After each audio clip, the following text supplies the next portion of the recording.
آلہ وعطرتہ بعدد کل معلوم لک الصلاة والسلام علیکہ یا سیدی یا رسول اللہ وعلا آلکہ واصحابکہ یا خاتم النبیین الصلاة والسلام علیکہ یا سیدی یا رسول اللہ وعلا آلکہ واصحابکہ یا نبی الملاحم بندہ پروردگار امت احمد نبی دوست دار چار یارم تابع اولاد علی مذہب حنفی دارم ملت حضرت خلیل خاک پائے غوث اعظم زیر سایہ ہر ولی صدیق عکس حسن کمال محمد است فاروق ذل جاہ جلال محمد است عثمان ضیاء شمع جمال محمد است حیدر بہار باغ خصال محمد است صلی اللہ تعالی علیہ وآلہ وسلم۔ اللہ تبارک و تعالی کی حمد و ثنا اور حضور صلی والسلام کی بارگاہ میں اپنی عقیدتوں اور محبتوں کے اظہار کے بعد علامہ اقبال قلندر لاہوری محسن پاکستان عاشق رسول حکیم الامت علامہ محمد اقبال فرماتے ہیں کہ ایک فقر سکھاتا ہے سیاد کو نخچیری اور ایک فقر سے کھلتے ہیں اسرار جہانگیری، ایک فقر سے قوموں میں مسکینی و دلگیری اور ایک فقر سے مٹی میں خاصیت اکثیری اور ایک فقر ہے شبیری اور اسی فقر میں ہے میری میراث مسلمانی سرمایہ شبیری۔ علامہ اقبال رحمۃ اللہ علیہ آپ ارشاد فرماتے ہیں کہ ایک فقر وہ ہے جس کے اندر آج کل کے لوگ شکار کرتے ہیں فقر کے نام پر۔ وہ دیکھو جی جناب یہ لبیک والے تو ایسے اپنی ذات کے لیے لگے ہوئے ہیں، وہ دیکھو جی سعد رضوی کے یہ اپنی ذات کے لیے لگا ہوا ہے، وہ جناب یہ ان لوگوں کا کیا کام، یہ آج کل کے مولوی اور پیر جو ہے نا دو نمبر، وہ اپنے مریدوں کو نا شکار کرنے کے لیے پھنسانے کے لیے جال میں تو یہ فقر اپناتے ہیں۔ وہ دیکھو جی ہم تو اللہ اللہ کرنے والے لوگ ہیں، دیکھیں جی ہمارے آبا و اجداد نے اتنا کام کیا، اور دیکھو جی ہمارے بڑوں نے اتنا کام کیا، دیکھو جی ہمارے ابا جی کا اتنا بڑا نام ہے۔ علامہ اقبال کہتے تھے وہ تمہارے آبا پر تم کیا ہو، ہاتھ پہ ہاتھ دھرے منتظر فردا ہو، تم ہاتھ پہ ہاتھ دیکھ کر بیٹھے ہو کہ جناب کوئی اور آئے گا، اور تو اللہ تعالیٰ نے تم نہیں آئے تو اور خادم حسین رضوی رب نے بھیج دی ہے، اور الحمدللہ اسی کے نقش قدم پر ہم کھڑے ہیں، اور انشاءاللہ اسی کے نقش قدم پر سعد حسین رضوی کھڑا ہے۔ لیکن ایک بات یہ ہے جن کو اعتراض ہے سعد رضوی پر، علامہ اقبال کہتا ہے کہ زاغ یہ کہتا ہے کہ بدنما ہے تیرے پر، شپرک یہ کہتی ہے کہ کور چشم و بے ہنر۔ اقبال کہتا ہے کوا کہتا ہے شاہین کو کہ یار مجھے تیرے پر اچھے نہیں لگتے، پاکستان کے کچھ کوے کہتے ہیں کہ سعد رضوی ہمیں اچھا نہیں لگتا، پاکستان کے اندر کچھ چمگادڑ کہتے ہیں، شپرک یہ کہتی ہے کہ کور چشم بے ہنر۔ اقبال کہتا ہے چمگادڑ بھی کہتا ہے شاہین مجھے رات کو نظر نہیں آتا تو بھی اندھا ہے، ان کو عمران خان عاشق رسول نظر آتا ہے ہمیں نظر نہیں آتا، کہتا ہے تمہیں کیوں نہیں آتا؟ میں نے کہا اللہ نے ہمیں آنکھیں خادم حسین رضوی والی دی ہیں، اللہ نے ہمیں آنکھیں سعد رضوی والی دی ہیں، اللہ نے ہمیں آنکھیں انس رضوی والی دی ہیں، ہمیں یہ عاشق نظر نہیں آتے، ہمیں عاشق داتا علی حجویری نظر آتے ہیں، ہمیں عاشق جو ہیں بابا فرید نظر آتے ہیں، ہمیں عاشق جو ہیں وہ امام حسین کے غلام نظر آتے ہیں، اور ہم انہی کے نقش قدم پر کھڑے ہوئے ہیں انشاءاللہ۔ لیکن لوگوں کو بڑی پریشانی ہے۔ اقبال کہتا ہے ایک فقر سے کھلتے ہیں اسرار جہانگیری، ایک فقر سے قوموں میں مسکینی و دلگیری۔ اقبال کہتا ہے جو پہلا مصرع ہے نا، لوگ اپنے مریدوں کو پھنساتے ہیں جال کے اندر فقیری کے نام پر، فقر کے نام پر، ان کو کہتے ہیں کہ جناب دیکھو یہ جی ان کا کیا کام، اور دیکھو جی یہ جی میں سن رہا تھا ایک بندہ کہہ رہا کہ جناب کسی بھی سیاسی پارٹی کو ووٹ دینے سے نہ بندہ جنت میں جا سکتا ہے نہ دوزخ میں جا سکتا ہے۔ میں نے کہا وَجَعَ الْحَقُّ وَزَهَقَ الْبَاطِلُ کا پھر کیا مطلب ہے؟ ایک سیاست ابراہیم علیہ السلام کی تھی، ایک سیاست نمرود کی تھی، ایک سیاست موسیٰ علیہ السلام کی تھی، ایک سیاست فرعون کی تھی۔ بتاؤ فرعون کے ساتھ کھڑے ہونے والا جنت میں جائے گا یا جہنم میں؟ موسیٰ علیہ السلام کے ساتھ کھڑا ہونے والا جنت میں جائے گا۔ لیکن علامہ اقبال کا شعر ہے، اقبال کہتا ہے کس کی یہ جرت کہ مسلمان کو ٹوکے، حریت افکار کی نعمت ہے خدا داد، چاہے تو کرے کعبے کو آتش کدہ پارس، چاہے تو کرے اس میں فرنگی صنم آباد، قرآن کو بازی چاہے تعویل بنا کر، چاہے تو کرے ایک نئی شریعت ایجاد۔ کہتے ہیں جی لبیک پاکستان ہو جی ان کا مقصد ہی کچھ اور ہے۔ میں نے کہا ہمیں اگر کوئی، یہ تو بابا جی بھی سنایا کرتے تھے، اور حضرت انس بن مالک سے یہ آپ اس حدیث کے راوی ہیں، آپ فرماتے ہیں کہ سرکار نے فرمایا ہے جو گھوڑا اسلام کے لیے نکلا، جو گھوڑا اسلام کے لیے میدان عمل میں نکلتا ہے، قیامت والے دن اللہ تبارک و تعالیٰ اس گھوڑے کا پیشاب بھی نیکیوں کے اعمال میں تول دے گا۔ بتاؤ جی گھوڑا اسلام کے لیے نکلے اس کا پیشاب بھی تل جائے، اور جو پرچی دین مصطفیٰ کے لیے پڑے کیا وہ پرچی جنت میں نہیں لے کے جائے گی؟ جس پرچی جو ناموس رسالت کے لیے پڑھی ہے، ختم نبوت کے لیے پڑھی ہے، وہ پرچی کام آئے گی کہ نہیں آئے گی؟ گھوڑے کا پیشاب اسلام کے لیے نکلنے والے کے لیے کام آیا تو یہ نہیں آئے گی؟ اس لیے ہمیں آ کر دین نیا نہ سمجھاؤ. ہمیں ہمارے بابا جی بتا گئے ہیں، بدلے گا زمانہ لاکھ مگر قرآن نہیں بدلا جائے گا. ہے قول محمد قول خدا، فرمان نہیں بدلا جائے گا. قیامت تک حضور کا ہر فرمان چمکتا رہے گا. لیکن جو تم نے پیری اور فقیری کے ڈھونگ رچائے ہوئے ہیں نا، اب وہ چلنے والے نہیں ہیں. میں آپ کو ایک بات بتاؤں، اب لوگوں کو نا مشہور ہونے کے لیے کچھ ملتا نہیں ہے. تقریریں ہی نہ کول ہیں وہی پرانیاں 12 مہینے والیاں 12 یا 50 سال 2 سال والیاں پرانیاں ہونوں کہنے کہ کی کریے مشہور تے ہونے. وہ ایک مولوی صاحب تھے، وہ نئے عالم دین بن کر آئے تو علاقے میں آئے، علاقے میں لوگ جانتے نہیں تھے. انہیں کہا بھی ہون تقریریں کہ میں چلن گیا، بھی جانتے نہیں ہیں لوگ، ہون کچھ کرنا تے ہے، مشہوری تے ہونی ہے. لوگوں نے بلایا تے پیسہ کتوں آئے گا؟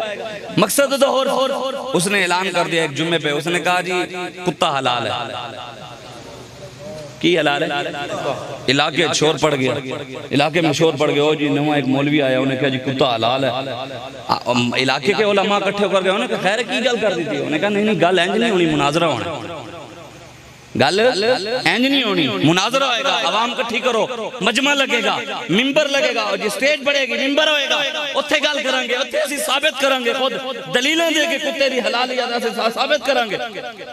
ساری عوام تانوں پتہ ہو جن کو مسئلہ ہوئے تھے، ساری عوام ویسے بھی کٹھی ہو جاندی ہے. عوام کٹھی ہو گئی، سٹیج لگ گیا. ایک طرف وہ سارے علاقے دے مولوی کٹھے ہو کے بیٹھ گئے، ایک طرف وہ مولوی کتابہ لے کے بیٹھ گیا. ہن پریشان بھی آج کتا حلال ہوئے.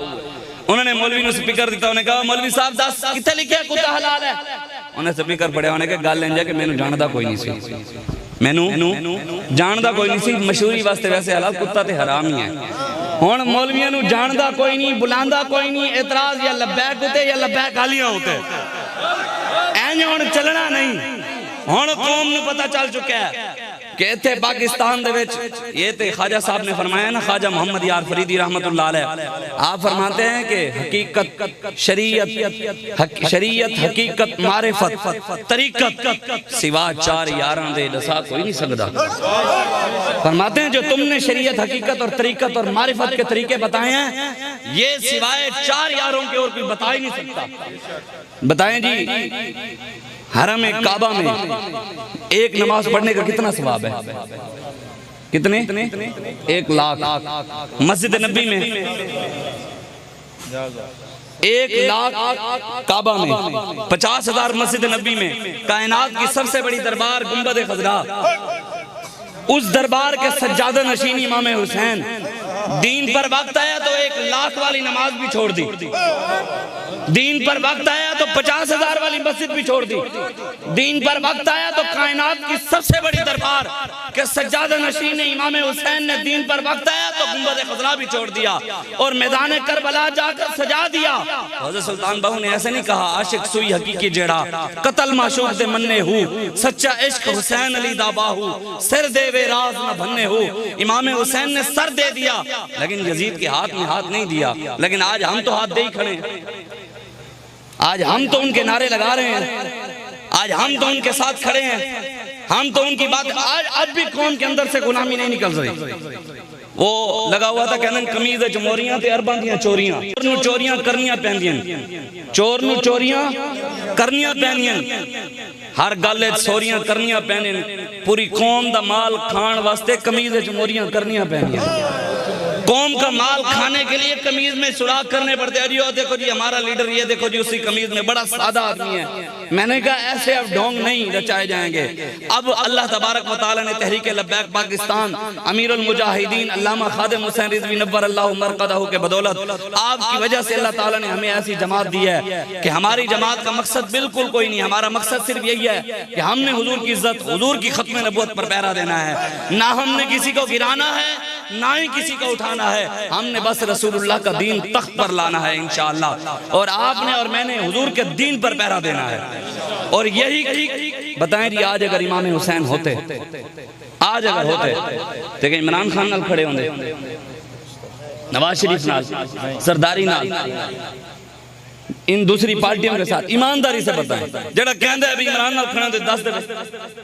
امام حسین ہوتے تو آج کشمیر کی بچیوں کے لیے میدان عمل میں ہوتے، شام کی بچیوں کے لیے میدان عمل میں ہوتے۔ آج اگر داتا علی حجویری ہوتے، پیر مہر علی شاہ صاحب ہوتے، وہ یہاں بیٹھے ہوتے، ہم کسی نکر میں کھڑے ہو کر تاجدار ختم نبوت کے نعرے لگا رہے ہوتے، ہم کسی نکر میں کھڑے ہو کر الجہاد الجہاد لبیک لبیک کے نعرے لگا رہے ہوتے، وہ یہاں بیٹھے ہوتے۔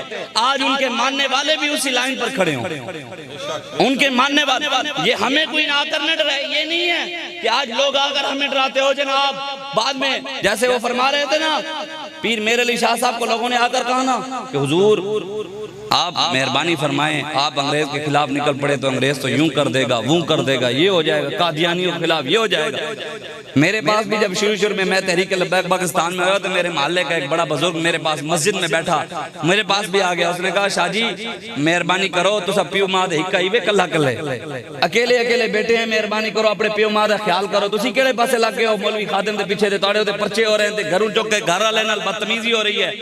میں کہ یار پیر مہر علی شاہ صاحب نے فرمایا تھا کہ ہم سے ایسی بغیرت فقیری نہیں ہوتی، میں نے کہا ہم سے بھی ایسی بغیرت سید زادگی نہیں ہوتی کہ حضور کی عزت و ناموس کا مسئلہ ہے ہم گھر بیٹھے رہے۔ میں نے کہا یہ جان آنی، یہ جان ہے ہی حضور کے لیے، ہمیں ہمارے بابا جی نے بتایا یہ گردنیں ہم نے حضور کے لیے رکھی ہوئی ہیں، یہ سب کچھ حضور کے لیے رکھی۔ لبیک یا رسول اللہ، لبیک لبیک لبیک یا رسول اللہ، لبیک لبیک لبیک یا رسول اللہ، لبیک لبیک لبیک یا رسول اللہ، لبیک لبیک لبیک یا رسول اللہ، لبیک لبیک لبیک یا رسول اللہ، لبیک لبیک۔ بتائیں جی کیا امام حسین سے بڑا کوئی پیر ہے؟ ایک سوال ہے، آپ سب بیٹھے ہیں، پڑھے لکھے ہیں، علماء بھی بیٹھے ہیں، میرا ایک سوال ہے یہاں، کیا کسی پیر کے خلاف بات کرنے سے کفر ہوتا ہے؟ بندہ کافر ہو جاتا ہے؟ اگر کوئی بندہ کھڑا ہو کر مجھے گالیاں دے، میرا گربان پکڑے، مجھے گھسیٹ کر لے جائے، سید بھی ہو جائے جو بھی ہو، مجھے گھسیٹ کر لے جائے، مارے گالیاں دے، کافر ہو جائے گا؟ تو اس گل میں سمجھو، پھر اس بات کو سمجھیں، کسی پیر کے خلاف بات کرنے سے کفر لازم نہیں آتا۔ اگر پیر حضور کی عزت کے لیے نہ نکلے، بتائیں امام حسین کے شہزادے امام زین العابدین بیمار تھے، بخار تھا، لیکن جب میدان کربلا میں تھے تو آپ آ گئے کہ ابا جی اجازت دو میں شہید ہونا ہے۔ امام زین العابدین بیماری کی حالت میں کوئی نعوذ باللہ آپ نے بہانہ نہیں بنایا کہ ابا جی میں تے بیمار ہاں، مہربانی کرو، میں تے اندر بیٹھا تسی چلو ہن جاؤ، میں آگے سنبھال لاں۔ سید زادیاں سیدہ زینب سلام اللہ علیہا یزید کے دربار میں کھڑے ہو کر آپ نے کلمہ حق بلند کیا، اب بھی سیدہ زینب کا خطبہ موجود ہے ہمارے بڑوں نے کتابوں میں، سید زادیوں نے ظالمہ کے وہاں اندر کھڑے ہو کر خطبہ کلمہ حق بلند کیا۔ تو آج بتائیں سید زادیوں نے کیا تھا، سیدہ نے کی ہوئے؟ بتائیں یہاں میرے ابا جی بیٹھے ہوں، کوئی بندہ کھڑا ہو کر میرے ابے کو گالیاں دے، گربان پکڑے، میں چپ کر کے دیکھتا رہوں، میں کہوں یہ کوئی نہیں کرن دے، کوئی بندہ کہے گا کہ یہ اپنے باپ کا خون ہے، کوئی کہے گا حضور کی گستاخی ہو، حضور کے خاکے بنے اور سید چپ رہیں، کیا وہ پھر سید کہلانے کے لائق ہیں؟ یوں تو سید بھی ہو، مرزا بھی ہو، افغان بھی ہو، تم سبھی کچھ ہو، بتاؤ مسلمان بھی ہو؟ مسلمانوں والی حضور کی عزت و ناموس پر ڈاکے پڑ گئے۔ یہاں پاکستان میں اوپر سے لے کے نیچے تک سارے مرزائیوں کے یار بیٹھے ہیں، اوپر سے لے کر سارے مرزائی بیٹھے ہیں، سارے بڑے بڑے عہدوں پر، سب کو پتہ ہے کہ پاکستان کے بڑے بڑے عہدوں پر مرزائی نہیں ہے، پھر وہ عہدوں کو دیتے ہیں۔ پھر نعرے حسینیت تھے، امام حسین کربلا میں کھیر پکانے گئے تھے، امام حسین کربلا میں سبیلیں چلانے گئے تھے، امام حسین کربلا میں حلوہ بانٹنے گئے تھے، امام حسین کربلا میں بریانی کی دیکھ دیکھ پکانے گئے تھے، امام حسین کربلا میں دین پر پیرا دینے گئے تھے، ہاں دین پر پیرا دینے گئے تھے، اور قیامت تک امت کو بتایا میرے جانے کے بعد امت میرے نام پر سبیلیں بھی پیے، بریانی بھی کھائے۔